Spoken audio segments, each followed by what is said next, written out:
Welcome on in. Go Birds live at the half. Eliot Shorr-Parks joining me, Tucker Bagley, live from Metlife Field. And Elliot, it was the first half we were kind of hoping for. Yeah.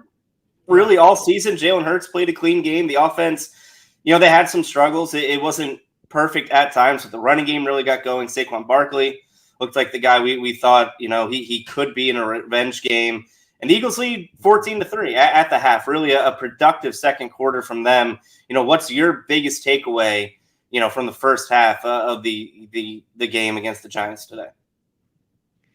Yeah, it's kind of a half where you can pick how you want to feel about it. Obviously, they come out again, not a good first quarter, don't score any points in the first quarter. Offense looks bad to start the game, but they enter this half with a 14-3 lead. And let's be honest, they mostly dominated this game so far. The defense, I think it's important to start with them before we get to the offense.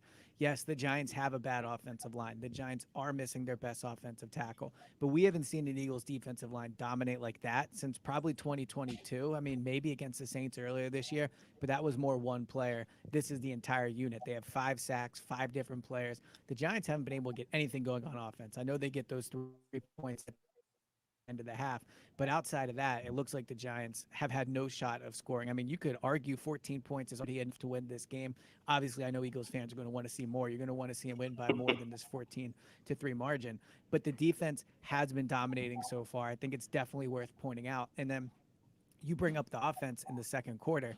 They were really good in the second quarter. Now, the first quarter, once again, that's an issue. And I think right now, with how people feel about this team, the starts of the game are so important because people come into these games so frustrated with how they've been playing.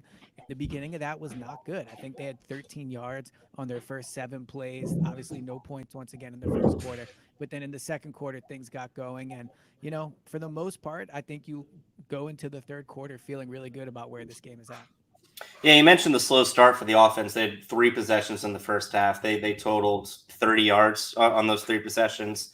And then those Yeah. 2 touchdown drives, really aided by the 55-yard run by Saquon Barkley to set up his touchdown run. And then obviously A.J. Brown scoring on the 41-yard catch on that 4th and 3 from about midfield. But yeah, I think the defense, everyone was impressed with how well they played it in New Orleans. But they've looked dominant today. Like, they have 5 sacks. They've allowed 76 total yards. They had 32 yards allowed until that final drive at the end of the half where they allowed the Giants to kick that field goal, Yeah. with seconds remaining.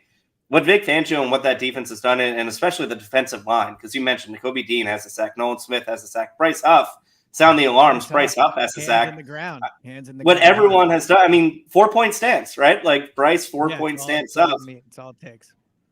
All it takes. And what they've done, I mean, this is kind of what we were expecting from that group coming into the season, right? Like, I think this is the first time all year where we can say the pass rush has finally showed up. Yeah, 100%. That's why I think going into the second half, would be disappointed if the Eagles gave up more than 14 points. Obviously, I think holding them to 3, probably not realistic. It is the NFL, but I don't think more than 13 points, a field goal and a touchdown, that should be the most that they give up in the second half. And I think the offense should be expected to continue to move the ball. Now, I will say, well, actually, let me say this first. That throw from Jalen Hurts to A.J. Brown, that was an elite special throw. 4th down, pressure in his face, perfect pass to A.J. Brown, who catches it right in stride. Now, awesome job by A.J. to create that amount of separation that he got. He was wide open on that play. And look, let's give Nick Sirianni some credit. He went for that on 4th down. Earlier in the game, Brian Dable had a very similar situation and punted it. So I know Sirianni gets a lot of criticism for his 4th down decisions. And look, he hasn't been perfect with them this year. But that's the type of decision people should remember, because if he decides to punt there, probably not a field goal, but if he decides to punt there, then it's 7-3 and people are feeling a lot different. So awesome job by Sirianni to go for it on that 4th down. And then again, just an unbelievable pass by Jalen Hurts for the touchdown. Really couldn't have thrown it any better. But where I wanted to go with this too, and I'm curious for your perspective on this, as good as I think people should feel about that half, and the game's not over, right? There's still plenty of time for them to mess this thing up. But this offensive line's a concern. Fred Johnson is really struggling. Mekhi Becton out of the game with a concussion. Becton, I think, or Steen, I think, has been pretty good so far. But Hurts has had a lot of pressure in his face. Now, this is maybe a midweek Go Birds pod topic, but as I sit here at halftime, the one thing that I do think is a worry is this offensive line's depth is really being tested, and Fred Johnson has really struggled so far. Yeah, I mean, you just think about the two best players on this Giants team, right? Especially on defense, are Dexter Lawrence and Brian Burns.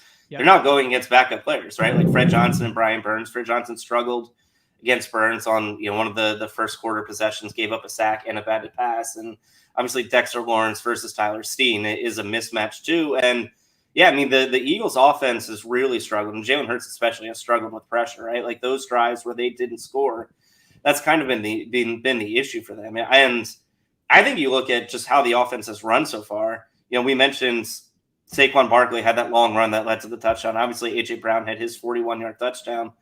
That's really their whole offense. Like their whole offense has been basically, let's get the ball to AJ Brown and Saquon Barkley as much as possible. Like Kenny Gainwell has 5 carries, but Devontae Smith has only 1 catch so far. Grant Calcaterra has 1 catch so far. I mean, really, this offense has basically been today, how much can we get the ball to AJ Brown and Saquon Barkley? Then maybe it works against the Giants for the rest of the game, but that's not a sustainable thing through the season. So I'm not actually sure it isn't a sustainable thing. I get your point that you want to spread it around, you want to see it look easy, and it doesn't look easy. But the reason you pay elite money is for those elite players. The reason you give Saquon Barkley all that money is so that he can only have 4 or 5 carries that don't look great, and then he bursts open for a 55-yarder. The reason you pay AJ Brown all that money is so on 4th down you have a receiver like that to create separation down the sideline and to make that catch. I mean, I agree. Like it needs to look easier on offense at times, and you can't just toss it up and hope AJ makes something happen.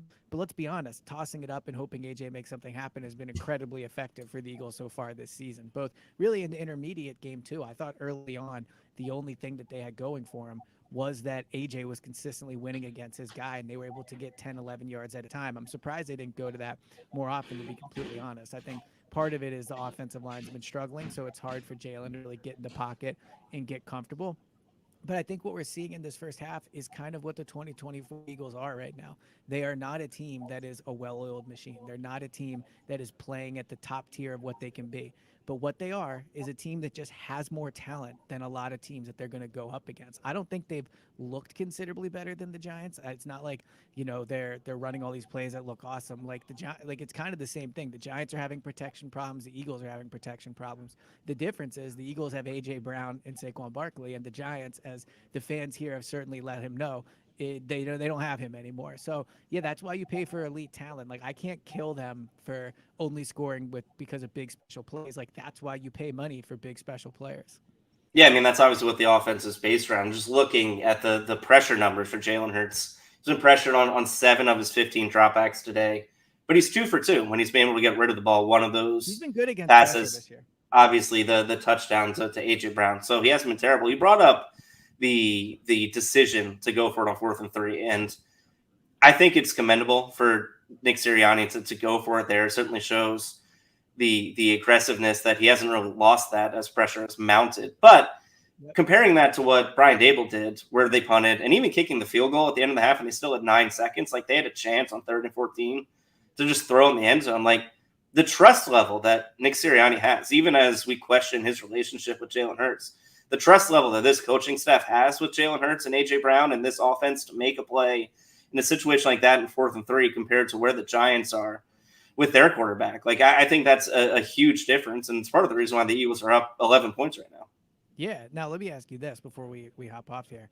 What did you think of the decision to call the timeout on 3rd and 14? Because on 3rd and 14, they were going to go for it. Like they were lined up to go for it. He calls the timeout, and then they kicked a field goal. So did you like that decision? I mean, I think what he did was he took away a shot at the end zone, and who knows what happens there. Yeah, I mean, that's definitely a good decision. And that's something you see a lot, right? In kind of a do or die situation there. You let them line up and you kind of make them blow their big play and make them go to whatever plan B is. By Nick, yeah. Yeah, I think it's good coaching by Nick or Vic Fangio. Probably Nick, because that's his job, right? Is big game. Yeah, he calls a timeout, yeah.